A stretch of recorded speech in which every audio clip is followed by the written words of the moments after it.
A pair of NASA astronauts who have been stuck at the International Space Station since June will have to wait a little longer to come back to Earth, as they wait once again for a new capsule to send in their replacements. NASA says astronauts Butch Wilmore and Sonny Williams won't return now until late March or even April, which means they will have lived and worked in orbit for more than 9 months. We're joined now by our science correspondent, Miles O'Brien. So, Miles, this voyage was supposed to last about a week. Remind us why Butch Wilmore and Sonny Williams have now been on the ISS for so long. Yeah, talk about a holdover. It's pretty extraordinary, isn't it, Jeff? They arrived at the International Space Station on a spaceship manufactured by Boeing called the Starliner.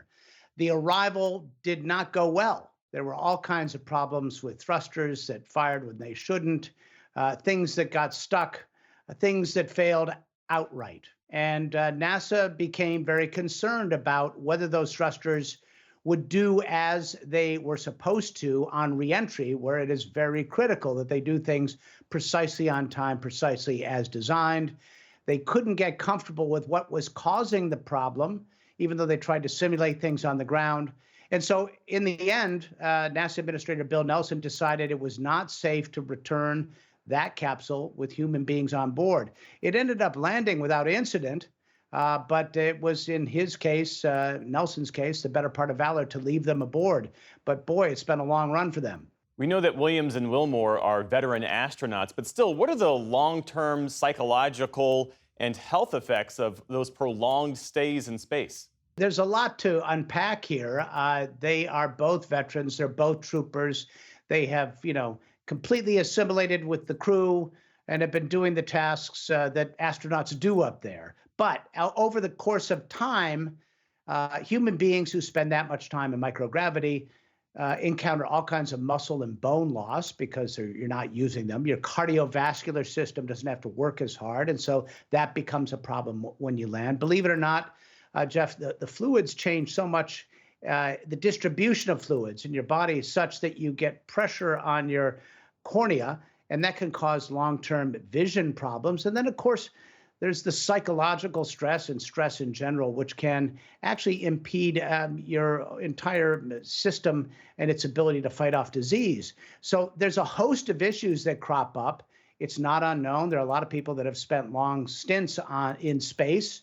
NASA continues to learn about this with an eye towards sending human beings toward Mars.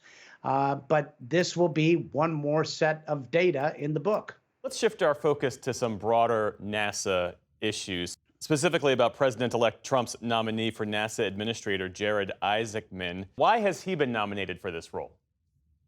Jared Isaacman, who is a 41-year-old billionaire who dropped out of high school and began a payments company called Shift4 now in his basement, his parents' basement, is a very close associate of Elon Musk. As a matter of fact, after NASA, he's probably one of Elon Musk's better customers. He's purchased 2 space flights so far, both of them orbital, and in one case becoming the first civilian on a civilian space flight to conduct a spacewalk. So he is a space enthusiast. He is a pilot who has collected a whole fleet of fighter aircraft and truly believes in the commercialization of space and is a big believer in the mission of SpaceX, clearly, and Elon Musk's goals to ultimately send human beings to Mars. So he comes to NASA with a strong bent toward commercialization, which is the general trend that NASA has been heading in anyway.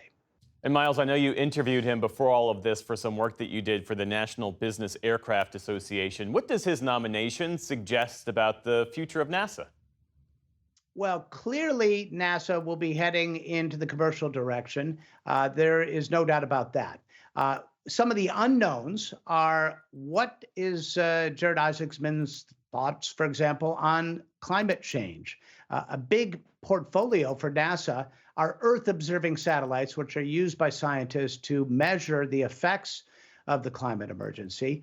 And he said precious little about that. He did offer up one tweet not long ago where he said it's a false choice to say you have to make a choice between space exploration and fixing the climate on Earth. Beyond that, we don't know much about that. The science mission of NASA is important. He has proposed a mission to use a SpaceX Starship to go and reboost the Hubble Space Telescope, which NASA has rebuffed. That might change. And then ultimately, Jeff, he's going to have to make a decision on whether to continue with that Boeing Starliner capsule, which brought Sonny Williams and Butch Wilmore to the space station. Will it ever fly again for NASA? You could say there's a conflict of interest here, given his close association with SpaceX and Elon Musk, given that that is the alternative to the Boeing spaceship. So lots of questions about how much Elon Musk will have a say in the space program. Clearly, his imprint will be all over it one way or another, using Jared Isaacman in that role. Miles O'Brien, our thanks to you as always. You're welcome.